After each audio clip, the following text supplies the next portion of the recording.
So I talk to the guy, get to the end of the call. The company paid for this call. And then he says, "Hey man, I think you got to do music and podcasts. I think you got to do your own thing." And I go, "You know what, Tim? I agree with you. I'm going to quit this job." So that backfired too. There's a lot that backfired in this company.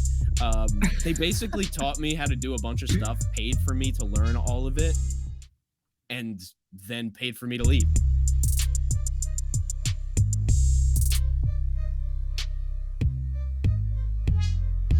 Yeah, and a friend of mine said to me a few years ago, he said, when you went away to college, you were already set. Like, he was like basically trying to tell me that I already got through the college, blow your, whatever, all your time on partying mindset.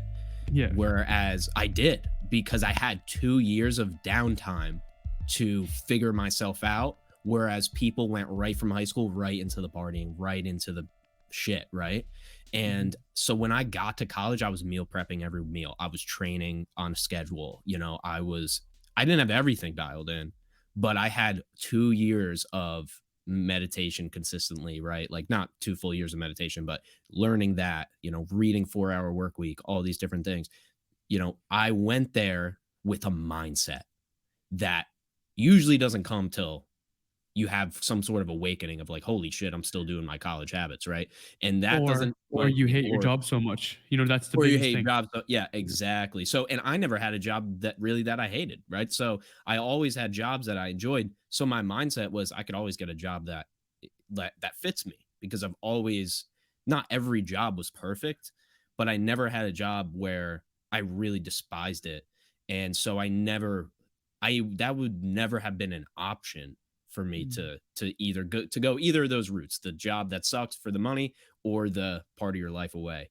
I was already on a good path when I got to a university. So any temptation, I remember going to one party, man, and I was there, or I might have went to I think I went to two. I went to two. And no, I went to one fraternity meeting, and then I went to I was kidding myself, dude. Why was I even wasting my time? But I went to one fraternity meeting and I went to one party. The fraternity meeting was just guys, he was like, this is a personal, and he's smoking a whole blunt down to it, by himself. And I'm like, all right, these are not my people, man. I'm out of my element, And then I went to one party and I lasted 25 minutes, and I'm like, everybody here is but there's nobody here I can have a real conversation with. And no, I know a lot of those guys and I like a lot of those guys, but different levels, right? And man, let's actually chat about that in terms of influences. So for what you're doing now, what has been some of the biggest influences? I know you you mentioned Joe Rogan and the Tim Ferriss for this, but for me, there's the who influences me and who definitely doesn't influence me. And I've had those conversations when I was younger too. I remember sitting around 7 a.m. sessions or whatever and looking around and just being I am nowhere similar to these people at all. No. Not saying that I'm superior in any way, not at all, right? But what I'm trying to say is that we just don't have similarities. Mm-hmm. So for me to do things that aren't aligned to who I am, my interests, my hobbies, what I want to do, where I want to go to my career, it's just a direct misalignment. Whereas for me, I was that fucking dude, man, that was listening to Tim Ferriss podcast. I remember I was always telling my roommates, and they were like, what the fuck are you doing? There's no way they could, sorry to jump in, but that experience of trying, my friends haven't gone Tim Ferriss. That's way too far for them. They've done Joe Rogan in the last few years, and they're understanding that, and they're telling me, have you seen this? Dude, I've seen all of them. Right. So I feel you exactly what you're saying. It's you haven't reached the level. It's okay. It takes a while. but even at that, it was you're the kind of weirdo that's listening to those types of things. And I remember one of the first and I know this isn't just about a podcasting podcast, but one of the biggest kind of influences around that was, what is that plugin that's with Shopify? Is it not SurveyMonkey? Something Monkey, the one that does all the email lists. Yeah, MailChimp. One of the first podcasts I ever listened to that really changed my mind on just drive and determination and just getting shit done. And this was mainly about getting shit done. Was listening to, I think it was him and SaaS company. I forget his name, but I've definitely listened to that one too. he was working as an accountant, I think. Okay, I'm gonna fuck this up, but this is my analogy of anyway. This is my explanation. He's working as an accountant. He hated his life. I was working for a company at the time, which I hated as well. And he came home and he did that moonlight shift. So he'd come back, smash some food, go to the gym, work 6 to 2. He did it for so long. He just kept on going. And he said that like when his sales started coming in, and this is when he got so like into it. And man, for me, like even like now, like I actually get like tingles when I think about this stuff. I'm so fascinated by how someone can just build something and people will just pay for it, and they're just, it's in the world, and it has value for people and people enjoy it and they're leaving good reviews. Like that to me Yeah. is just like what like drives me 24/7, like every single day. And that's what my influences are. It's not the fact that I just look at a single person or a single, fintech influencer or social media influencer or whatever. It's just this kind of concoction of what can be produced when you just commit to something. And you put discipline, you put order, you put a bit of chaos in there too. And that's what you can get from it. And online, you don't, who knows who's doing what, right? Imagine, think about LinkedIn, dude. Think about the gurus. Think about the people who know that they think they're a guru, but don't say it, but they think they are. And because they have a following, because they're good at building a following, there's so many people giving advice on things that we have no idea if they're actually doing these things. We have no clue. The only ones that are real are the ones that are that, right? And one that Mm. comes to mind for me is the founder of CD Baby. Are you familiar with CD Baby? CD Baby, are you familiar with DistroKid or No, any no, of these? no. So CD Baby, so this is if you right now, Darren Lee, I'm a rapper. I'm gonna release a song, right? You would go to CD Baby or DistroKid or one of these. It's basically a distributor. So whatever you use for your podcast, it's the same thing for music, right? So whatever Okay. that brings it to all the platforms. The founder of CD Baby, he couldn't figure out how to he needed there was like gatekeepers, right? And to get his CD on the internet. This was like back when this was like 96 or something like that. So he's like, "Why don't I just figure out how to get it on the internet?" He got his CD on the internet, dude, and other bands were like, "How'd you get your CD on the internet?" He's like, "I just did it myself." They're like, "What?" They're like, "Can you do it for us?" Right? Similar to the Mailchimp scenario. It's just I created this thing and then it started coming and growing and growing. Those stories are the ones that, similar to what you took away Mm. from that story, those stories are the ones that I resonate with. So now down the line, when you're creating content on LinkedIn every day, I'm creating content on Instagram and LinkedIn every day, right? I can see through a lot of it. Like I know if you don't have a MailChimp, CD Baby, acquisition.com, Alex Ramosi, micro acquire, any of these guys, if you don't have this story, then I like if the lack of the context leads me to believe like this is just something you're doing for a following, right? And Yeah. so it when you talk influences, there's a lot of kind of McDonald's influences, right? There's a lot of McDonald's influencers out there, but the MailChimps and the CD Baby guys, those are a freaking, tomahawk steak, man, with like just the asparagus on the side, because but it takes a while to learn those lessons from them because you got to sit there and listen to the whole story and figure out how they Mhm. built it and all that stuff. So when you mention like influencers and influences, there's a lot of McDonald's guys out there. They're a dime a dozen. They're everywhere. They've built a following. It looks really good, right? It looks Mhm. really good. But there's people that are behind the scenes that don't post every day who are real masters who once in a while come out on a podcast and actually talk about it. And you even see like the Chris Walkers of the LinkedIn world, right? These are influencers. They didn't build their business off of LinkedIn. They Mhm. didn't. They didn't. Like 100%. I know like they like just him for an example. I'm not bashing him at all. I'm just saying like there's LinkedIn here and then there's business. And you can get zoomed in on these little facets on like you might be in the LinkedIn community now, but that's 0.000000001 of the bigger picture, or Mhm. in the Instagram community. Like these guys just figured out a lane and stuck with it, right? And some of them are legit, some of them are not, but like it's really that the stories of the MailChimps and CD Babies, to come back to that to wrap it up. Like those are the ones that I also have really taken a lot more value from. Like if I just see your Mhm. LinkedIn post of how you grew this thing, like it's kind of obvious to us now, since we've seen so many, the ones that are like those 10-year Yeah, stories and the ones that are just built to follow. exactly, man. Because I think it's like those ones, like the micro acquire. So if anyone doesn't know, this guy Andrew Gazecki, I forget his surname. He wrote a great article on yourself, which we're going to get into in a while as well. You know, these guys are just like startup founders who are just hungry as fuck, who are literally just in a basement that's literally like 200 quid a month, and they're just like building software. You know, when you do see someone who's a service based business, it doesn't necessarily mean that it's successful. To your point, there is no fucking hiding behind software. And if someone releases a startup or releases a SaaS product, you can go on and just check it out. You can see if it's shit. You can see if there's no reviews, you know? So that's why like tech companies don't get away with it as much, I think. Whereas you can be a, you know, a quote unquote entrepreneur and sell shit on the internet and make no sales. Because making sales is hard, man. And getting clients, things like this is very tough, man. So even do you Mm. want to speak about that a small bit in terms of like how you started podcast principles and like Mhm. what are some of the struggles you had in the beginning? If we take it back, look at February 2020, I leave my startup marketing job.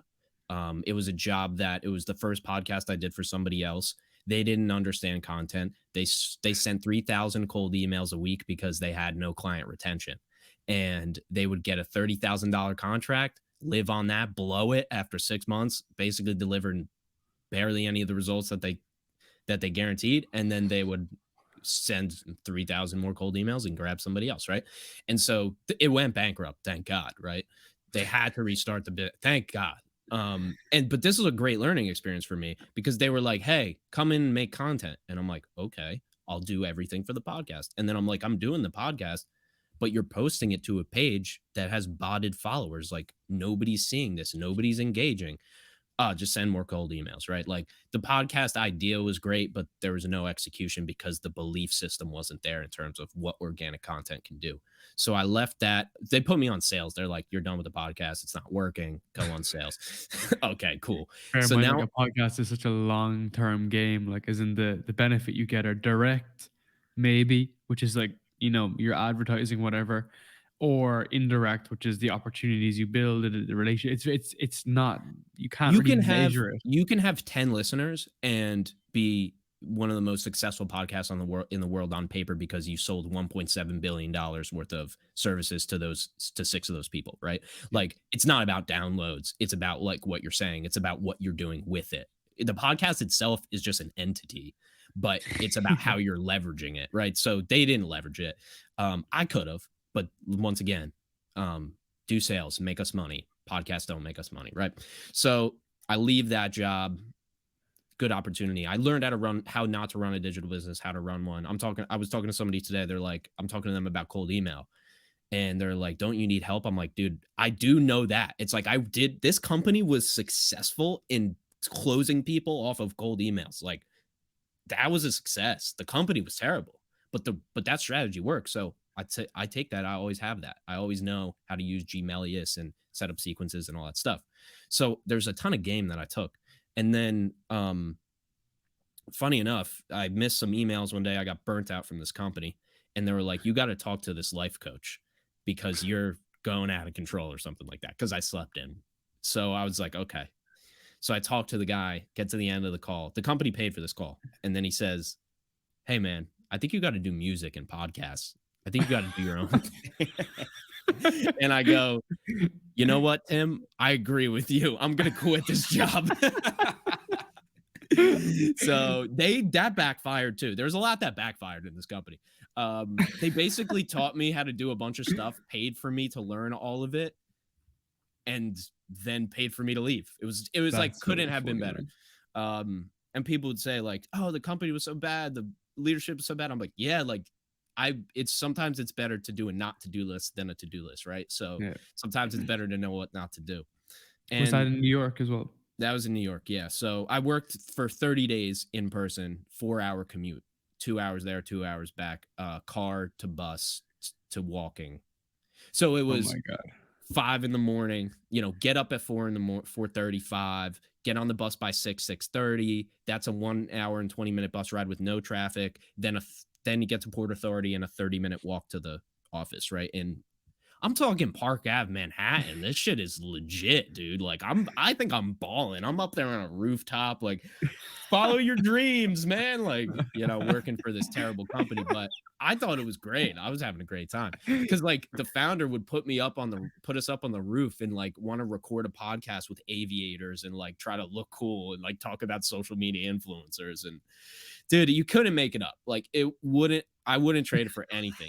And I hope this guy's doing well now. He It tried to sounds like get a me Jake back. Paul like fucking Dude, it's storyline. one of those literally if this guy had now like the Paul brothers, they have super crazy social skills and stuff like that, like on camera. Mm. Like this guy had no on camera. Like he was just so boring, so viciously in his own world and narcissistic and just so boring and doesn't understand perspective, but like totally could have killed it in a lot of areas because Mhm. of his knowledge and his kind of mindset.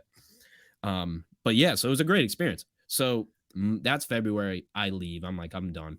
March comes around. I said, I'm going to try to get a client, you know? So I'm on Upwork again, right? I was on Upwork a year and a half before this to get this job. Now I'm on Upwork again. Pandemic hits. I go, perfect. I'll be on LinkedIn every day. No problem. That's what I'll do. Like my art side of me just died and my analytical side and business side just grew.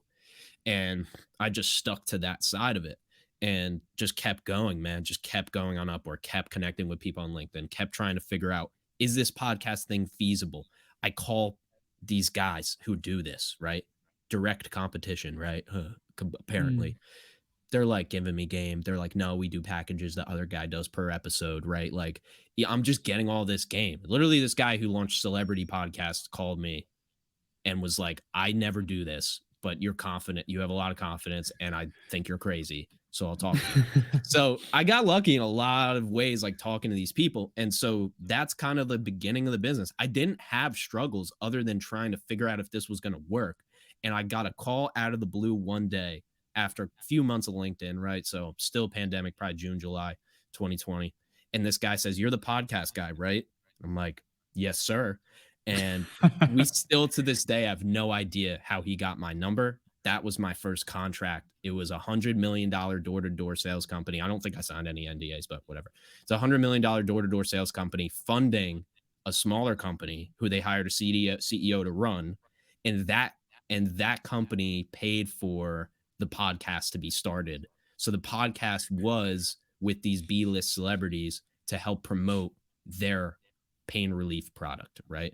And once again, dude, I'm working with people who don't understand content. If they would have Yeah. had an ads person, if they would have had 5K in ads, they paid me more than that. If they would have just thrown the same amount at marketing, this podcast would probably be top 100 right now.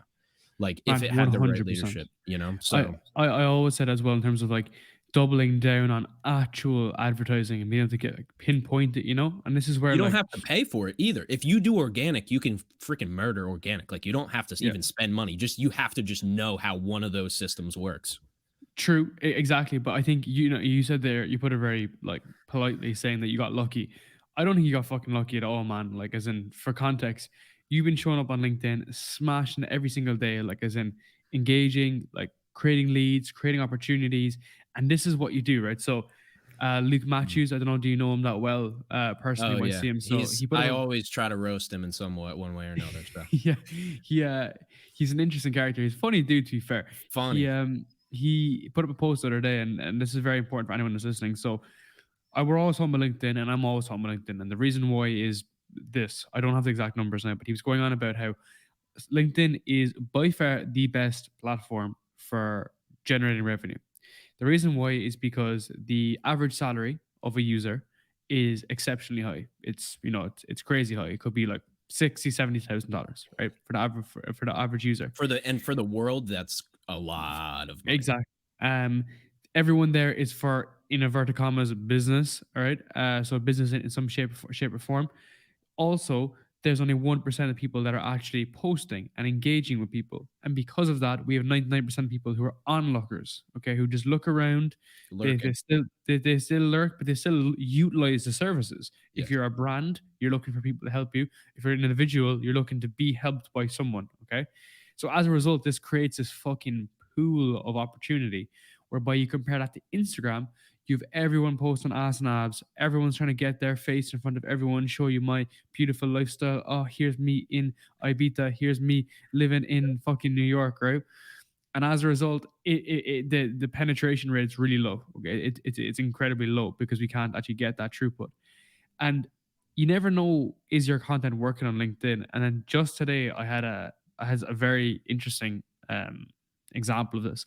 So, like as I mentioned to you earlier, like I'm recording 5 podcasts in 5 days. I'm absolutely shagged. I'm so tired. I'm very very low on calories at the moment, dieting really hard. And I was like, you know what? I won't bother put up a post today. And I put a post every day. And I was like, I won't bother put up a post. And I was trying to write one, and my head was fried. And I was like, oh God, what am I doing? Put out a post, put it through Grammarly. It was nice, whatever, put it up. It was about LinkedIn, about building out LinkedIn. About 20 fucking minutes later, I had an invite straight away for a meeting for Monday morning. Yep. I did it one post, it took me 15 minutes straight away, a meeting straight out of it. And this has been the course for my stuff for the last month, 2 months, 3 months, 4 months. Now, you get into these free consultation calls. Some of them dive, some of them do well, some of them are slow. What's the term in sales? It's like they're not near to buy, but they're the potential like longer What term. Grant Cardone would say is everybody's a buyer. Yeah, yeah. So But he would say, some people would say, why are you wasting your time on this person? He would say, they're a buyer. mm. And that's exactly it. So even if they're not going to buy right now, but I just thought that was an interesting perspective, especially for this call today, is the fact that like you could put all this time into other platforms, but I think LinkedIn is the one that you can crack some serious amount of cash out of. It's like a fucking hatch, man. I To wouldn't get an be analogy. here without it. Like, I kind of think back to like, what did I think I was doing? Like, did I think I was doing this, that I was going to get clients from this? Like, the craziest experience, I've had a few of them. Even recently I've had a few of them, but the craziest experience was getting on a call with somebody, was them adding me on LinkedIn, no message, just adding me. I messaged them, hey, what's going on? Tell me about what you do so I can learn more about your business and refer people to you, whatever. My intro message, right? Generic. Probably, I didn't even send it, Good probably. message. And yeah, that's my intro message is, tell me about what you do so I can refer people to you. Who would I'm say gonna that, steal that. dude? Who would say steal it? It's the best. And um and I will. Like, I have a CRM. Like, I have the list of the companies. Like, if I need XYZ, then I go to your name and I refer you. So I sent that message. He said, hey, we're actually looking to start a podcast. Can we talk? I'm like, yeah, here's the link. Get on the link. No script, right? No slides, nothing. It's these two guys. They're telling me about their idea for their podcast, what they're going to do. I say, you know the deal. You do this every day. Who's going to do this? Who's going to do that? Who's going to do that? You guys have planning, preparation, production, and promotion, right? The 4 P's of podcasting, what I call it, right? Who's doing all this work? You're going to record. Are you going to do anything else? So the gears are turning in their minds. We get off the call. All right, Ryan, we'll let you know. The next day, how do we move forward? 5K right there. I don't know these guys. I talked to them for 30 minutes. They asked me about what I'm doing. I said, I'm in my parents' garage. I'm running this company. I'm trying to help people launch podcasts, right? They trusted me because of my story, because of my energy, because of the questions that I asked. That is possible. And you could do that every single day, right? And so 100%, like, I wouldn't be here without LinkedIn. Even my first podcast launch with our podcast launch system that we made, I was doing this ad hoc. Like, I didn't have a system. So we developed a system, 5 call system, brought a podcaster through it at cost. This is a guy that I talked to 6 months before. 6 months later, he calls me, hey, I'm going to launch a podcast. Can you give me some tips? I'm like, dude, yeah, like, do this, do this, do that. A month goes by, he doesn't launch it. I say, dude, how about I give you the $5,000 package for $1,500? All you got to do is just go through it and launch your show. Yep, no problem. He brings in another one. That guy, we close in 5K in 30 minutes, right? Because he trusts that original host. So yeah, man, like, that's literally a That's guy I crazy, man. talked to 6 months before. And then you have the complete opposite end of the spectrum, is the guys who I'd literally talked to for 30 minutes who didn't know me from some random guy on the street. And this doesn't happen every day. Like I said, and I told you off camera, like what we're going through right now, which is a cycle of business. It's just no emotion. Just it's a cycle of business. You're not going to get a post and a lead every day, Darren, and that lead might be terrible. That person might want to just waste 30 minutes. I know when I get on the call with somebody in the first 30 seconds if they're going to Yeah, launch a podcast or not. And 100%. so we're not saying that it's post, lead, close every time. That doesn't happen, right? Like the grand LinkedIn, back to the LinkedIn influencer, it's magic. Like Luke Matthews is doing work, dude. Like he's doing posts that with selfies so more people see it. Like I don't believe in that approach. I have a different approach. Like everybody has their own way, but they're popping off. 100%, man. Yeah. 100%. That is fucking crazy though. Like, let's take even a small bit into that because, like, Yeah. so when you're nurturing this and building it out, like, what's kind of your tactic? Like, what would you advise people? We can abstract from podcasting because we're using that as an anchor because we're probably Yeah. both doing that in different examples. But if you're going to get on, start this online business, it's going to be service based. You're going to do some sort of agency or some sort of shit like that. How do you do it? So first you got to decide who. I think the who is I think it's more important. This is the thing. Some people will tell you your ideal prospect, only sell to them. No, you can't do that when you're You can't starting. do that in the beginning, You man. can't do that in the 100%. beginning. You got to bend. Keep it in mind. Just do it as a like a not a public thing, but as in your head, who's resonating more with me personally, right? And just keep that in mind because that will show you down the line. And then you'll have 5 clients, you'll map out who these 5 clients are, age, demographic, psychographic, right? And then you'll have it. Like the market will just tell you who that ideal prospect is. But I think just keeping it in the back of your head is super important, right? Because you're looking at where I'm going to go. I'm not going to sell to more people. I'm actually going to sell to less people over time, meaning I'm going to sell to a more specific version of a human being over time. So keep that in mind, like keep that in mind as your mindset, right? And these are things that I didn't do. So that's why I'm giving this advice because I think it would have helped me out a little bit if I would have. I tried to go into niches, but I never really fell into one because I didn't want to commit and I thought I was letting other people go, You right? also don't know what's the best one in there though, because, like, for instance, like you were discussing there about like real estate investors or finance professionals beforehand, right?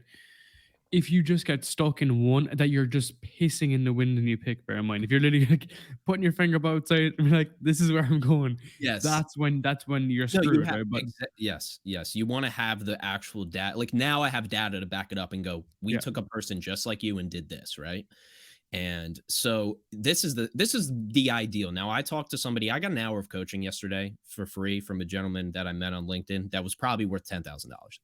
And that's another side benefit of LinkedIn that we can talk about. But what he said is he's like, want to be you don't want to be the Gary V of X. He said you don't need the general public to know who you are. You need that industry. You need to be the guy in that industry to do that thing, right? So if they go real estate investment podcast, right? I don't want to be Grant Cardone of podcasting. I want to be the very specific, the Chris Walker, the demand gen guy, or whatever, right? I want to be in a variable because even the other industries will want you because mhm. they'll look at your success and they'll sell it for you. They'll go, you did it in real estate investing. Can you do it in syndication? Yeah, dude. It's like apples to apples, dude. So people think that casting the wide net is the best approach. If you cast a smaller net, you'll still bring in people from other industries because they'll respect you for the work that you've done, not just because they're not going to write you off because you did it in one industry and then they're not going to think you can't do it in a parallel industry. Mhm. Because most people are buying on, personality, honestly, like in our business, right? Somebody might vibe with you more. I think they should work with you instead of me because if they really identify with you more, that's a lot of what happens. So I'm kind of giving like a little bit all over the place advice here No, because no, I no, don't not have at a all though, specific man. Because process, no, but because like, sorry to interrupt you, but it just depends on that. It's nice to have that kind of variability, and I'll give you a good example. So, my podcast is always, careers for young people, right? Put it plainly. Very, very simple. Career advice for young people. Yep. Um, so I would have a lot of the people that I mentor or coach would be young people. And I used to think that this was going to be an unprofitable business. Bear in mind, I was like, oh, look, it's going to be very difficult to get people. Man, I remember someone, oh, hold on, sorry. I remember someone saying to me, being like, I can't imagine anyone putting their hand in their pocket to get career advice at a young age to someone that's young. And I was like, I'm going to fucking show you. I didn't mean that in a resentful way, but I was like, if the service is good enough, right? So I had this ICP, so I knew who my ideal customer was. It was pretty obvious. All the data from my podcast shows who they are, same age demographic, predominantly male. And most recently, someone reached out to me who was head of sales, 10 years experience, head of business development, whatever, and was like, "Look, I know you do a lot of work with young people. Can you give me a help with a lot of CV work and interview work and interview prep?" And I was like, "Of course I can, because I've done it for a certain segment of people. The skills, the benefits are all transferable. The processes are the same. The Google Drive is the same. The templates are the same. We just need to do a small bit of adjustment. And what I need to do is 25 minutes prep beforehand. I need to check what is it that we're looking here. Where's the industry average? Where's the money going? Where's the money flowing? Where's the minds going? Where's the business going? And being able to get that kind of tandem lets me have the confidence. And this is why, in the beginning, you should do everything for free. You should do if you have enough liquidity. If you do, right? Of course, everyone's scenarios are different, but if you do have enough substance to survive, I would do everything for free. And I remember I did so much fucking shit in the beginning, man. I remember I had like 10, 15 coaching people all at once. And I was giving them all career advice. I was doing like WhatsApp messages. I was doing everything, man. And I was finding all their problems. All the problems for careers goes back to the same thing. Young people who are generally educated, are unfulfilled, have no purpose, don't have much desire and meaning in what they're doing, go to large corporations who give them a petty salary, just enough that they'll stay, and not enough that they'll be motivated. That's the problem statement. And the solution to that then is going back to basics, man. Figuring out what you want to do, figuring out how to devise this, figuring out how to build that personal brand and get that strategy going. But yeah, it's a mad game though, isn't it? Yeah, well, I did the same thing, man. I did just free consulting because like I didn't know, once again, same thing to your point, I didn't know if the market was even there because the market Yeah. doesn't show itself to you until you try to get in it. Once you're in it, then you can kind of look at it and go, oh, this person's perfect or this person's perfect. Like that person that told you it's not going to work, they have no evidence. Yeah. Obviously, they're not going to tell you it's going to work if they have zero evidence that it could work. So you just went out and got the evidence, and then you're like, well, here's all the evidence. Like we literally have the fingerprints of the guy who did the crime. Like it's right here. We can run it. Let's run it, and we'll find his name, and then we'll go chase him down. Like Mhm. that step requires you to get in the trenches, get in the shit, and do that free work. And I did it too, man. I did so many free consultations to now have even now my paid consultations are my case studies, which is amazing, which are my Yeah. testimonials, which is, I thought it was crazy. People have paid me $500 for 90 minutes. Like, how wild is that, dude? And But man, this they is the love to thing. write about you too. They love to write about you as well and give you those And testimonials. yeah, without even me asking, they'll make a post about it. Mhm. And it's just crazy, but you don't have that until you do that initial real research, which requires just basically your time. And this is what and you've probably thought about this too, which, and I'm a little wary of doing this, but yeah, I've seen, I don't know if there's correlation or causation, but the people that didn't stay around are the ones that are the most successful, at least on paper. 100%. I don't burn the bridge with the B guys. I just don't hang Yeah. out with them. I just don't Yeah, spend time with exactly. them because they're going to come around eventually. It's not going to be me who makes them come around, right? I'm not out there Mm. fixing. We're not going to have B. You're not the life We coach. can't make a B and A. What was some of the hardest lessons you've learned?